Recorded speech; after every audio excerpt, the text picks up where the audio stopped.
Hello, Bashar. I'm Nastya from Kyiv. My question is about open contact and the future, and I'm very happy to be recording this question for you. Let's say that it's already done, in a sense that it won't happen. Should I still maintain the connection that I have with you? Will I still be able to access your videos, and should I still follow the formula and try to live my life as best as I can? How do I navigate if I fear that I will lose the connection that I have with you? The formula that we share with all of you is a gift. It's a gift that you can use whether you have contact with extraterrestrials or not. It is based on how reality actually works, how it's created by your consciousness, and therefore, while using the formula can certainly move you in the direction of open contact, it's not necessary that it must do so in order for the formula to improve your life and allow you to experience joy, creativity, beauty, and love in your reality. So following the formula is something that can work for you. It can increase the probability of contact with extraterrestrials in the near future, but again, it's a gift that we give to you to use however you wish. It doesn't have to involve ET contact, but in using the formula, if you maintain the intention to have ET contact, then it is likely that it will occur in some form or another. And a second question, if I may, it's about a cartoon, Casper. I remember that I saw it in my childhood, and I felt that later I reattached the idea of Casper to someone real, either a ghost or maybe a hybrid, that I forgot, but sort of remembered through you. And can you tell me who it was or is? Thank you. Aveo. It is a connection to a hybrid child. Hello, Bashar. Very Good day. exciting. Exciting for me. What would you like to discuss this day? It's my first question is, since you have access to so much information in different universes and parallels, as we are starting right now, do you have any questions for me? No. Okay. All right. I was just wondering. But so I've listened to you for a long time, and I understand that you're a sculptor. Yes. That leads me to believe, is there like other art forms like on your planet, like comedians? There are no comedians. We do not use language that way exactly, but we find humor in many things. Okay. I've been really trying to do the laws, the rules, or whatever on for my vibration and channeling my excitement, and live it to its fullest. And I'm just finding it a little bit difficulty. I thought you could offer some advice, because I'm trying to channel kind of so I can get a message with my comedy and be able to kind of help people's minds be I don't know, a little bit opened, but without, I assume that you are referring to the formula. Yes.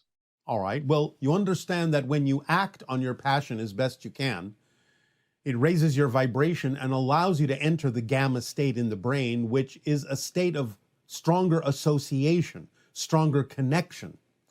Some of the core of humor and comedy is making connections and associations that are unusual, unexpected, and surprising. That is the core of most comedies, of most humor.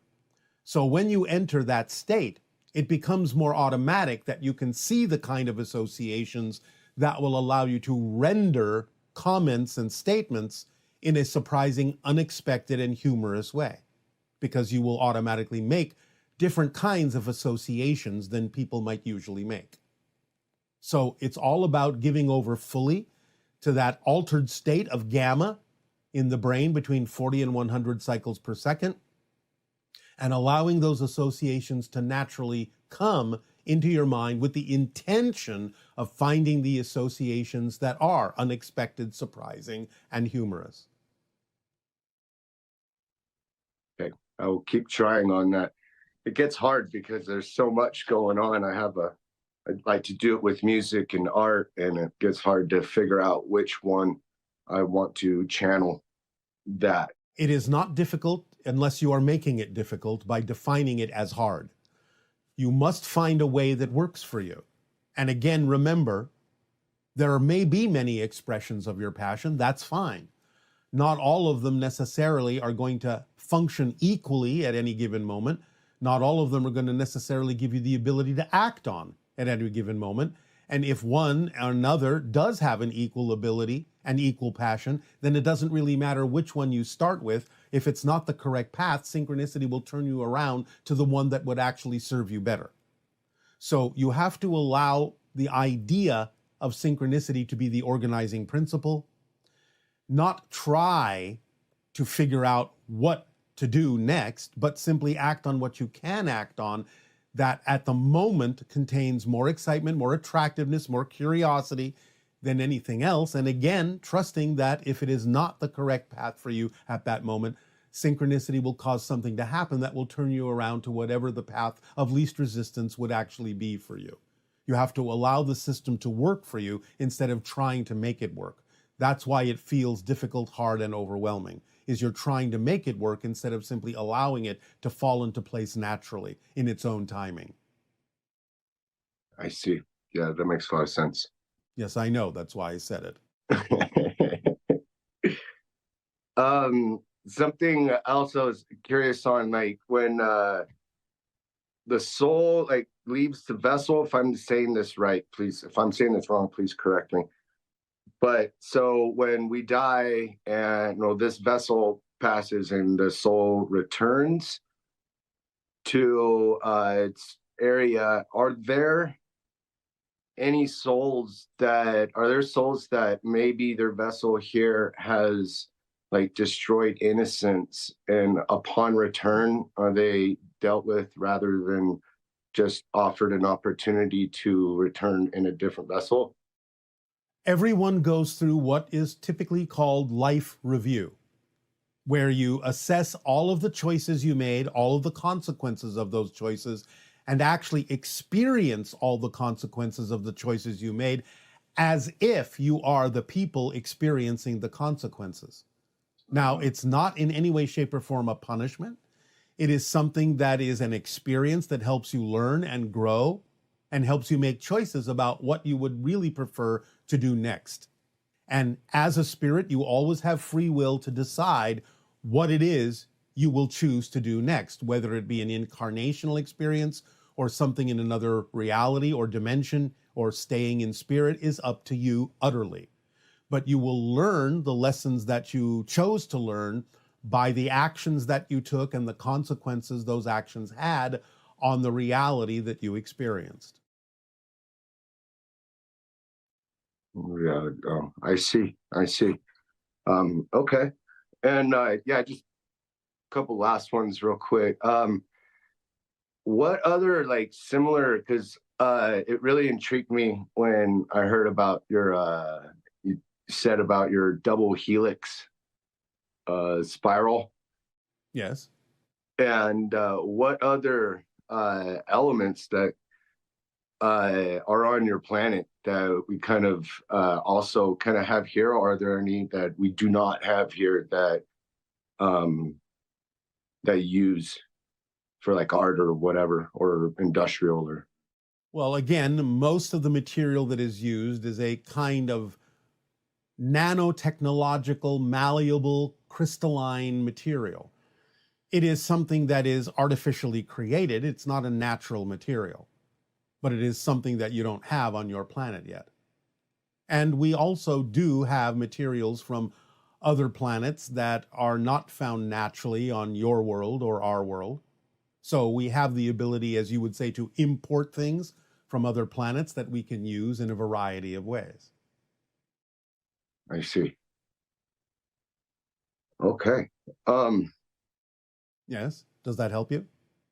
yeah, yeah, I was just really curious about that, you know, about different this mediums. Yes. Yeah. And my last question, and this ties in too much to the first question. I apologize, but There is no need to apologize. thank you.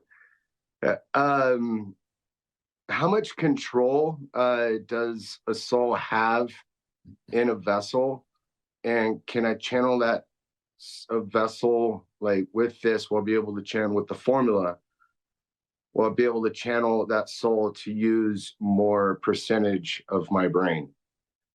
Everyone is using 100% of their brain to make it seem as if they're only using 10%.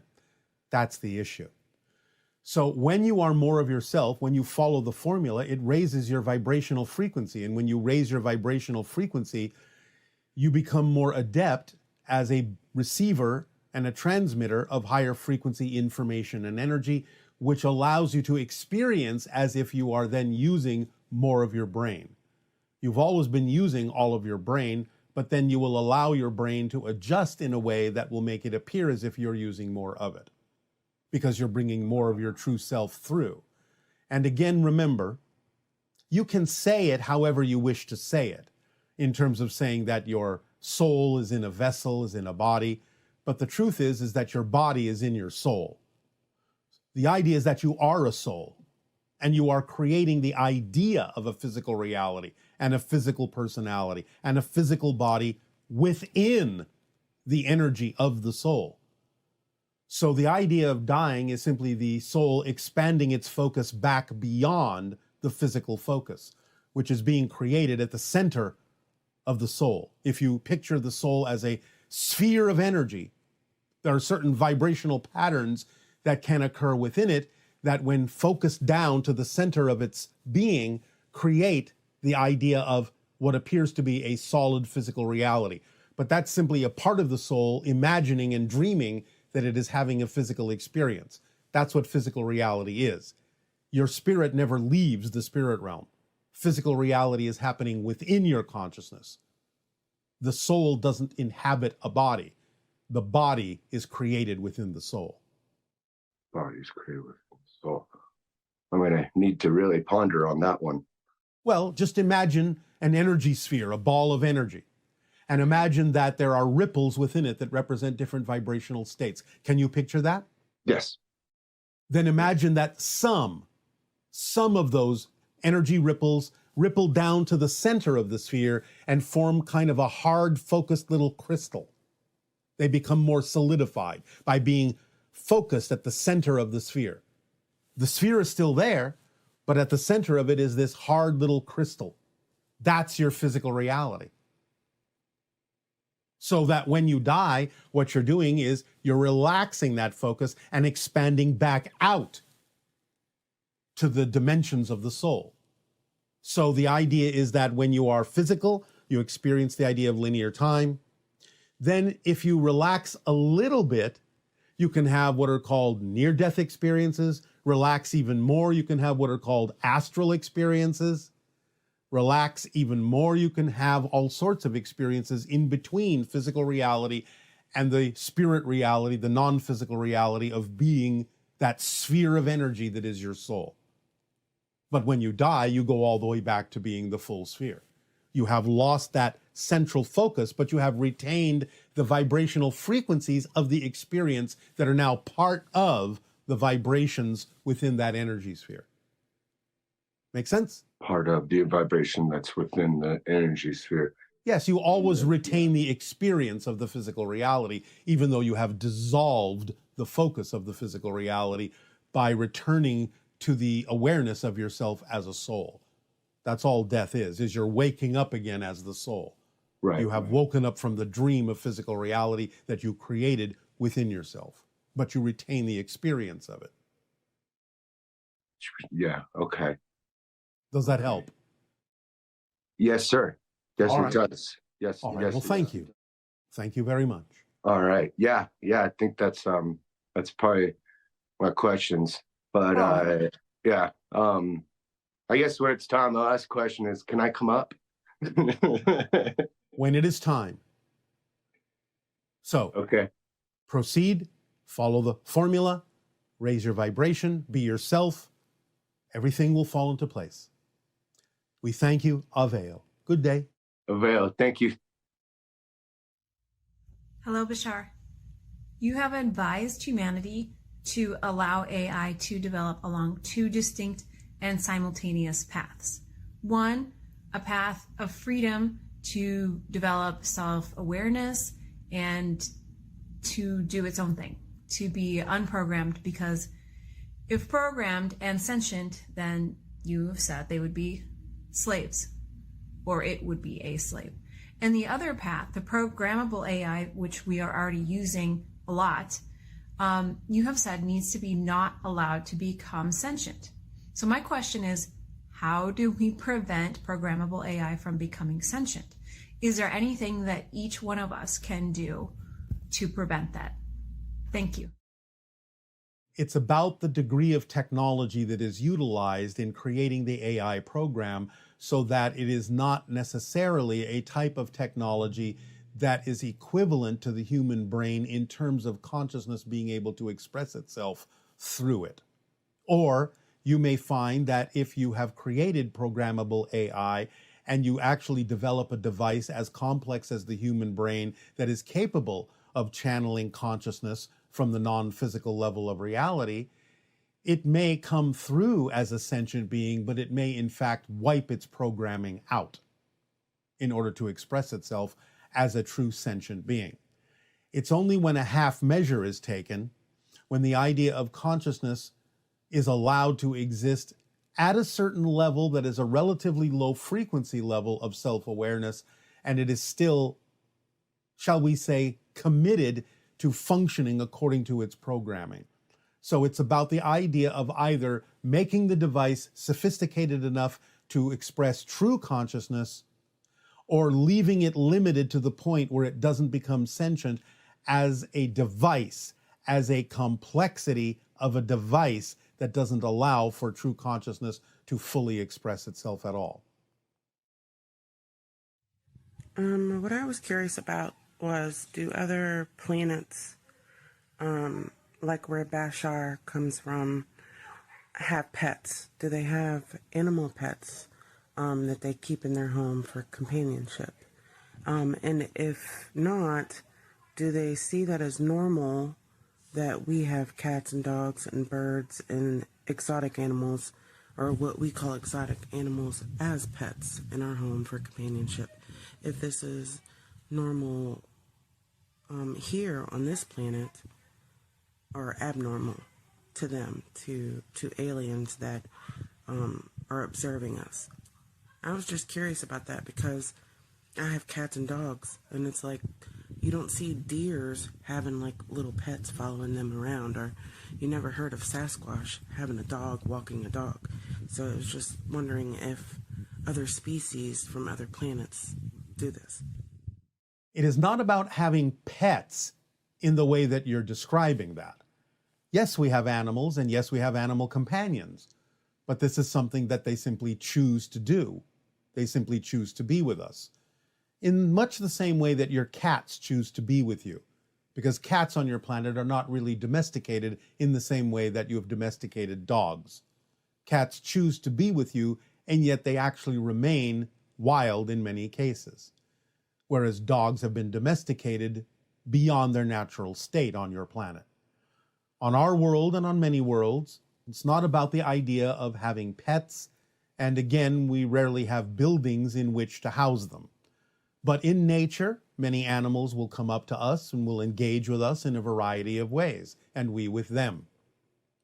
There are a few other civilizations that do have pets closer to the way that you have them on Earth, but again, in most cases, it is not the way that you actually have pets. And also you are seeing among animals, even on your planet, that they are also engaging with other species other than their own. And that's an indication that there is cross-communication and cross-connection between different animal species when they know that it is to their advantage to make friends with other species. That's why you see things like cats with crows and so on and so forth. They are expanding their awareness of their connection to other species as a reflection of you humans expanding your awareness of connection to other beings as well. Because animals are from the angelic realm and are often used to reflect to humans on your planet and other beings on other planets what their themes are and how their consciousness is expanding and what issues you may need to work through. So, look to the animals as mirrors, as reflections of what is going on in your collective and individual consciousnesses, and you will understand them more clearly and be more capable of communication with them. Hi, Bashar.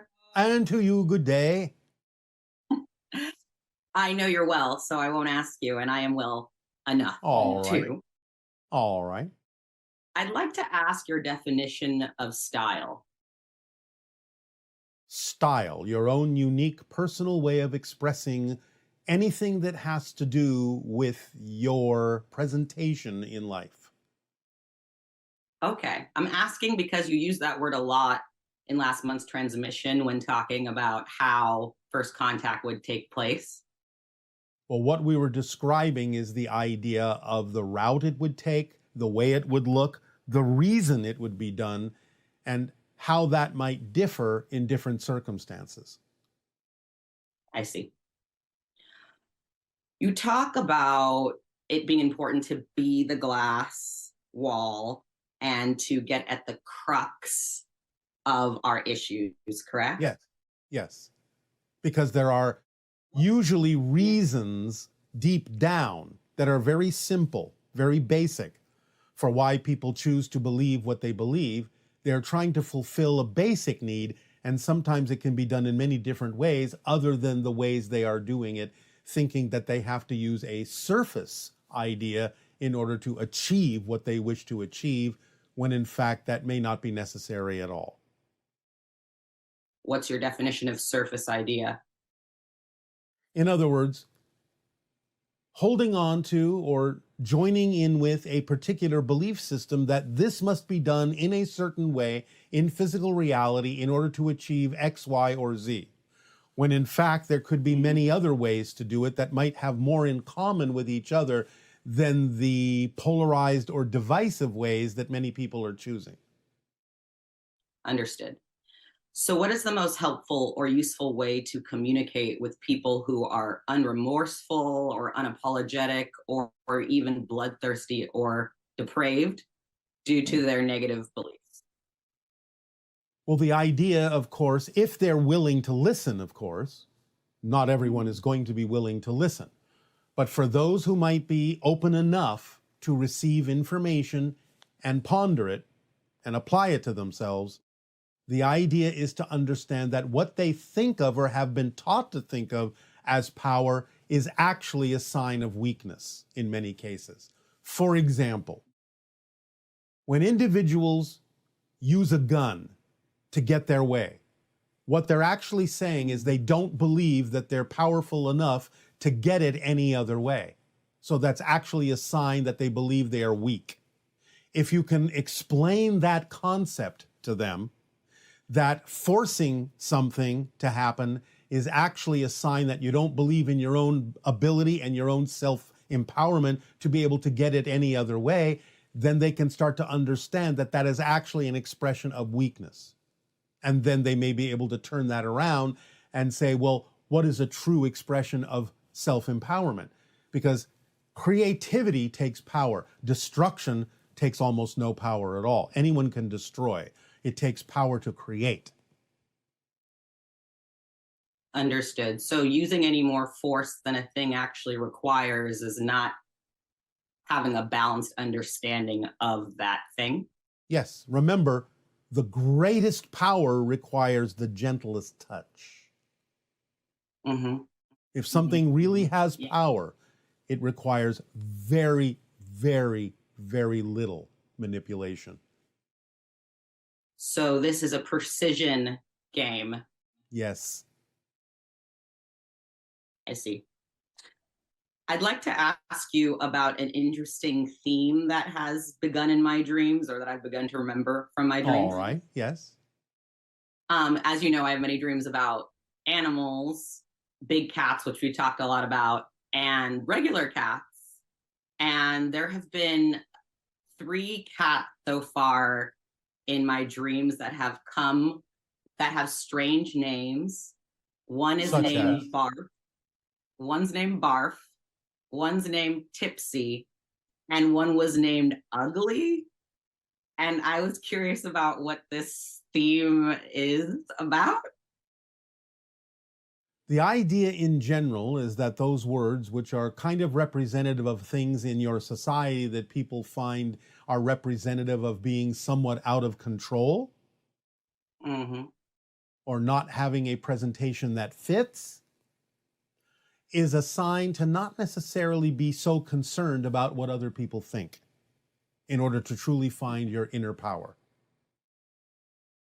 Yes, I'm working on that. You know, as you gave me the definition of power being the ability to be my authentic self. Yes. You told me that earlier this year. Yes. Well, the cats are helping you with that. Okay. And, you know, of course, when we had that conversation in March or so, or whenever it was, I had, even when you told me your definition of power, I had a different idea of how embodying that would be experienced. Yes. Well, this is why we give you all the formula, because it's inherently built in to the formula. When you act on it precisely, you are self-empowered. Okay, that's actually a great segue, because I feel that, okay, I know you have the book. I'll buy the book. I can't afford the book right now. We're here now together, so I'm asking you directly. What you put out is what you get back. Can you explain that more? Yes. Many people misunderstand the idea that when they attract something or someone who may have certain issues, they think it's a one-to-one reflection. That's not what we're saying. Just because someone comes into your life that may have certain issues doesn't mean you have them too. But when it's what you put out is what you get back, is the idea that you may be attracting people that need help from you, that you are able to help them. Therefore, you have put out something that attracts people you can be of help to. So it's not a one-to-one reflection idea. It's what you put out will bring you what it is you have agreed to serve, what it is you have agreed to be of assistance with. Although you can always, of course, examine yourself and be honest as to whether someone coming into your life who has issues does have issues that you have too, so that you can see that self-reflection where it is relevant. But if you realize it's not relevant, then you understand there may be a completely different reason why you have attracted them, but you have attracted them for some reason. So when we say what you put out is what you get back, that doesn't mean it's a one-to-one reflection of what they have, you have too. Yes. And for instance, I'm of service for a living. I help people. I do readings and channelings and such. Yes. And we talked about value and worth, and I'm working through that, and I understand that to the extent that I understand that. My question is more like, if I know from the feedback that I get that what I put out is very helpful to people, then at what point does what I get back be very helpful to me, resourcefully, network-wise, opportunity-wise? All right. Well, now you're putting conditions on your passion. Yeah. No, I mean, yes. Okay. Yes, you are. You have to do your passion purely for its own sake. Then you will get supported by the whole, because you're supporting the whole. It may support you in ways that are unusual or unexpected. That's why it's so important in the formula to have no insistence and no assumption as to what the outcome should be. And if you have those conditions and insistences and assumptions about what you think you're supposed to get back by being of service to others, then you are not precisely following the formula. Okay. So it's not so much a supposed to thing, but it's more like, if you've taken all the avenues that you're aware of to pursue your passions and maintaining a positive state and taking it as far as you can go, regardless of how it looks, yes.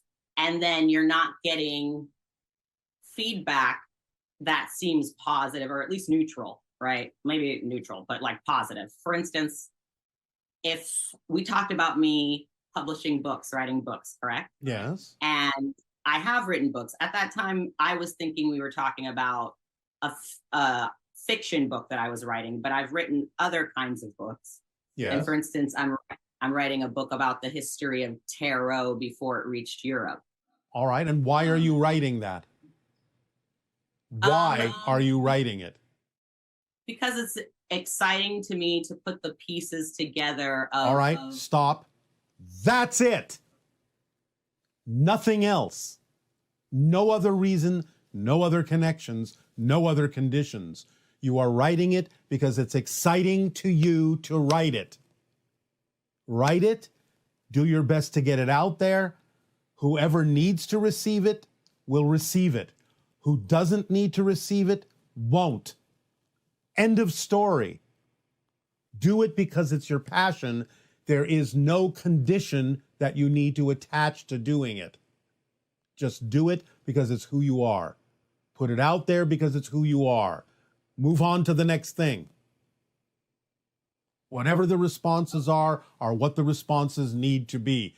You have to know that someone is getting value out of it, or you wouldn't be excited to create it. Mm-hmm.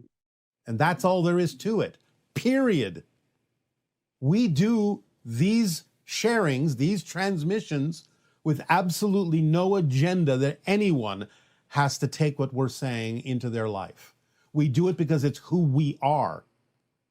What you do with it is none of our business. So we don't put conditions on doing what we do. We do it because it is purely representative of our passion. To give, to be of service. That's it. We have no insistence, no assumption, and no expectation about what must come back in return. That's not a reason to do it. You do it because it's who you are, and you have no choice but to do it. Period. Okay, and with humanity, do we ever have to negotiate that with like the mass consensus agreement? If you are excited about doing it, it's already been negotiated. Because if you can do it, the fact that you are able to do it shows you that it's already within the agreement with the mass consensus. And again, it can be within the agreement of the mass consensus, even if only one person in the mass consensus responds to it. That's still within the agreement. So don't worry about who responds, how they respond, how many respond. All of those are conditions you do not need to focus on. Just purely act on your excitement, knowing someone is getting a benefit out of it, or you wouldn't be excited to do it. Because that would make no sense. It's got to be part of the mass consensus. If you can do it, it's part of the agreement. Otherwise, you wouldn't be able to do it. You wouldn't be excited about it. It wouldn't fit at all. Okay. Thank you so much, Bashar, for your time. You are welcome. Aveo. Aveo. Hello, Bashar. There's two aspects of your teachings that I'm having trouble reconciling. On the one hand, I've heard you say in previous transmissions that the process of changing your beliefs is instantaneous. You know, the moment you recognize a belief that doesn't work for you is the end of the process of giving it up. And when you adopt a new belief that works for you, you instantly become a new person. But at the same time, I've heard you say in a previous transmission that the process of replacing a negative belief that assigns a negative meaning to circumstances with a positive belief that assigns positive meaning to circumstances is a gradual process. I've heard you tell an audience member that they have to repeatedly catch themselves with the negative belief and repeatedly replace it with the positive belief. And over time, they will do it much more quickly, and eventually they will adopt the positive belief. Can you clarify that for me? Thank you. Yes. You have to understand that some of these comments are not general statements for humanity. They are specific statements for that specific human and the process they may need to go through in order to get to a point where they can allow themselves to replace a belief instantaneously. Some people need to go through certain processes in order to do so because of the kinds of beliefs they're holding on to. So when we make those statements, it's not contradictory. It is simply specific to the way a particular human needs to approach the idea of changing their belief system. Some people can do it faster. Some people need the process and may do it more slowly. So you have to take into account who it is we may actually be talking to when we're explaining how a belief can be changed. Hi. Good day, good day. Good day, Bashar. How are you today? Perfect, and you? I'm perfect, thank you. All right. What would you like to discuss? Thank you. Where are you right now? In my ship above Sedona. How far? No comment. Are you going to be coming closer? No comment.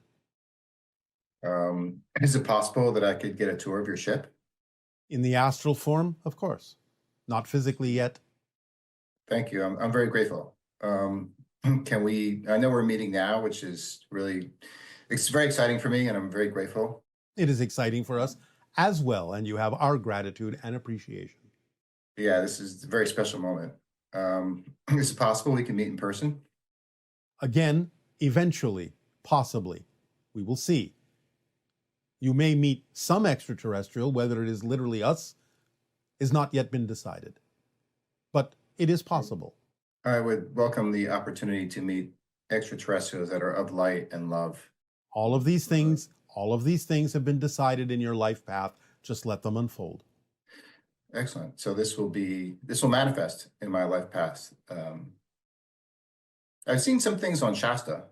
Were they of ET origin? Some of them are other phenomenon. Thank you. Question, please. During a previous transmission, you had mentioned that we would be experiencing an economic contraction post-COVID.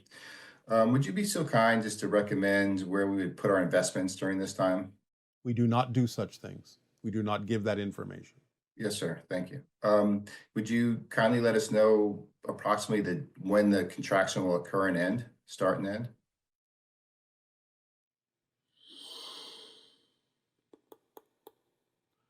That information is not available through this terminal.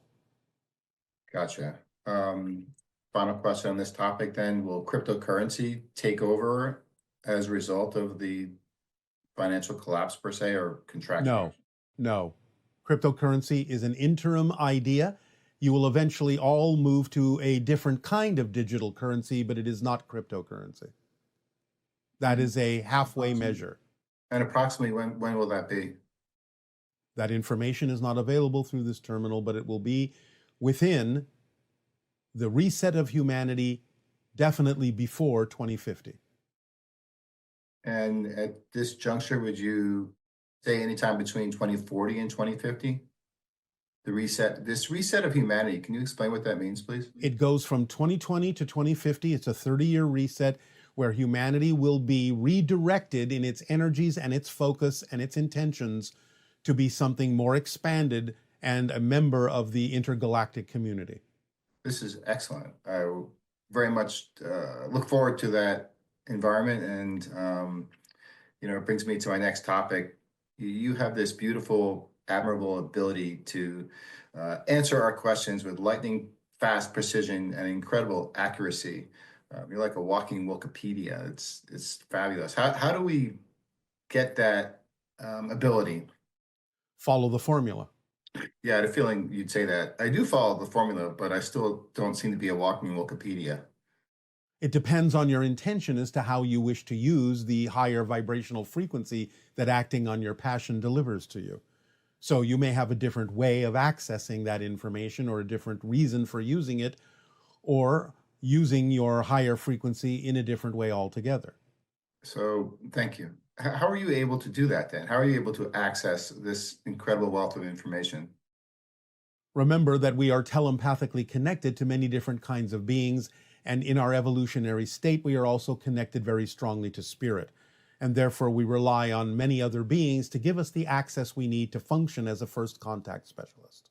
I love it. That's beautiful. And how do we tap into that? And again, it has to be your particular choice to function that way. So if I choose to function in a way of interacting more with higher consciousnesses, higher conscious beings, I'll have more access to this incredible wealth of information. So I can stop bothering you and asking you about these questions. Well, there is a purpose to it in terms of the idea of delivering information to people who need it. In other words, it works better when you're actually channeling to people who are asking questions who need to hear the answer. I'm trying to understand that. So, in other words, if you have people who have questions that they need the answer to and are asking those questions of you, then you can go into a state where you can simply get out of the way and allow the information to come through you to them in much the same way that electricity grounds itself by going through a circuit into the ground. So the idea is that they almost pull the information through you by needing the answers, and you're just acting as the vessel that allows that connection to occur.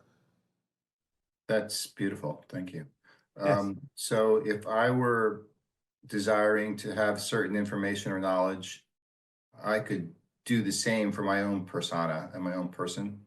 You can, but the idea is that without other people asking the questions, it can be a little bit more challenging because you're doing it for yourself in the sense of whether or not the timing for that information is correct for you. Because now you're being of service to yourself more than being of service to others. But as you are of service to others, it will enhance you in such a way that you will get what you need as well in the timing in which it is relevant for you to have it. So you can't rush it. You have to go through the process. I'm part Russian. All right. Thank you for your pun. I thought you'd appreciate that. All right. Maybe you need to be a little bit more of Slovakian. You can show me the way. Sometimes you have to slow down to speed up. Noted. I guess in final, Harry, thank you again. I'm really grateful for this opportunity. It's very special. Yes. For us as well. Will there be, in terms of, open contact is something that is very special, and we all look forward to this. Is there anything else we can do to facilitate that? And is there any particular ETs that you see as, I always hear the Pleiadians. I hear a lot of Pleiadian channels. Yes, the Pleiadians will be among the first within the next 5 years, along with hybrids. Then other species will be introduced to you at whatever rate you are comfortable being introduced to them. But first it will be the ones that are more like you, so that, as you say in your society, humanity will not freak out. Well, this is incredible. So within 5 years, open contact. Yes. Possibly Pleiadian. Yes. You will start to be introduced officially to extraterrestrials within the next 5 years as we read your energy. Wow. Certainly. Thank you. If there's anything else in closing we can do to expedite that process. Follow the formula. And get out of the Slovakia hemisphere. Follow the formula. And in closing, do you feel in my aura that I am following the formula? Not always. Otherwise you wouldn't ask. Hey. Thank you, Bashar. I'm very grateful. Aveo. Aveo.